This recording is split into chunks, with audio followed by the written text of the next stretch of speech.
Hello friends, in this video we are going to discuss about when consent is said to be a pre-consent, and only first point we will discuss in this video, that is coercion. So friends, what is the meaning of coercion? Coercion is threat or force used by one party against another for compelling him to enter into an agreement. Section 15 of the Indian Contract Act 1872 defines coercion is the committing or threatening to commit any act forbidden by the Indian Penal Code, or unlawful detaining or threatening to detain any property to the prejudice of any person whatsoever, with the intention of causing any person to enter into an agreement. So friends, in this definition there are some points, that is coercion is the committing or threatening to commit any act forbidden, that is any act forbidden by the Indian Penal Code. Act forbidden which is given in the Indian Penal Code, or the unlawful detaining or threatening to detain any property to the prejudice of any person whatsoever, with the intention of causing any person to enter into an agreement. Friends, for the simple understanding, I will give a simple example to you. In Ramaganayakamma versus Alvaretti, the relatives of a young widow refused to remove the dead body of her husband until she agreed to adopt a boy. The young widow agreed to adopt a boy. Held this agreement was void because it was caused by the relatives refusing to remove the dead body, which is an act forbidden by Indian Penal Code. As per section 297, what is punishable by the Indian Penal Code is deemed to be forbidden by it. So friends, the act need not be directed against the party to the agreement. In this case, there are some findings, that is, first one is clear utterance of threats. Second one, that threat should be to commit an act forbidden by the Indian Penal Code. And third one is that utterance with the intention of causing the other party to enter into an agreement. So friends, consent is said to be caused by coercion when it is obtained by, first one, committing to or threatening to commit any act forbidden by the Indian Penal Code, or second one is the unlawful detaining or threatening to detain any property. So friends, we are going to discuss about the legal consequences of coercion. According to section 19 of the Indian Contract Act 1872, when consent to an agreement is caused by coercion, the agreement is a contract voidable at the option of party whose consent was so caused. It means that the aggrieved party at its option may set aside the contract or may insist that the contract shall be performed. Further, section 72 states that a person to whom money has been paid or anything delivered under coercion must repay or return it.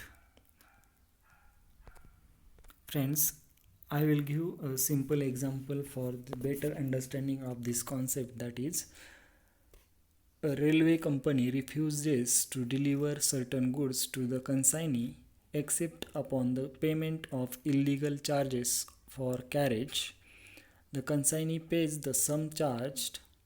In order to obtain the goods, he is entitled to recover so much of the charge as was illegally excessive. There are some acts in this example, that is committing of any act forbidden by the Indian Penal Code. Next one is threatening to commit any act forbidden by the Indian Penal Code. Next, the unlawful detaining of property, and last one is threatening to detain any property. Friends, there are some special points to be noted in this coercion. First one is threat to commit suicide. Majority of judges have viewed that threat to commit suicide is not punishable under the Indian Penal Code. In the case of Chikhan Amiraju versus Seshamma, where as a person threatened to commit suicide if his wife and son did not execute a release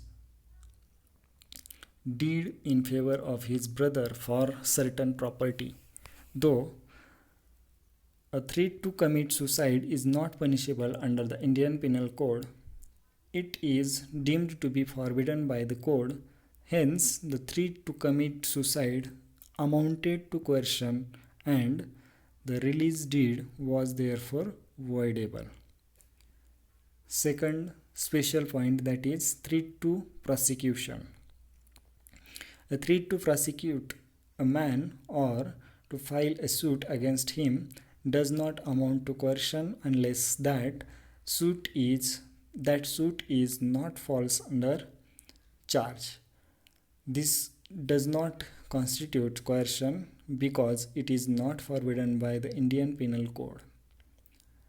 Third special point is duress. In the English law, the near equivalent of the term coercion, that is duress. It denotes threats over the person or another with a view to obtain the consent of a party to the agreement. It does not include detaining of property. It can be employed only by a party to the contract or his agent. And fourth special point is high rate of interest and high price. These acts are not forbidden by the Indian Penal Code, therefore it could not be a coercion to charge high price or high rate of interest. So friends, we are going to discuss about the effects of coercion.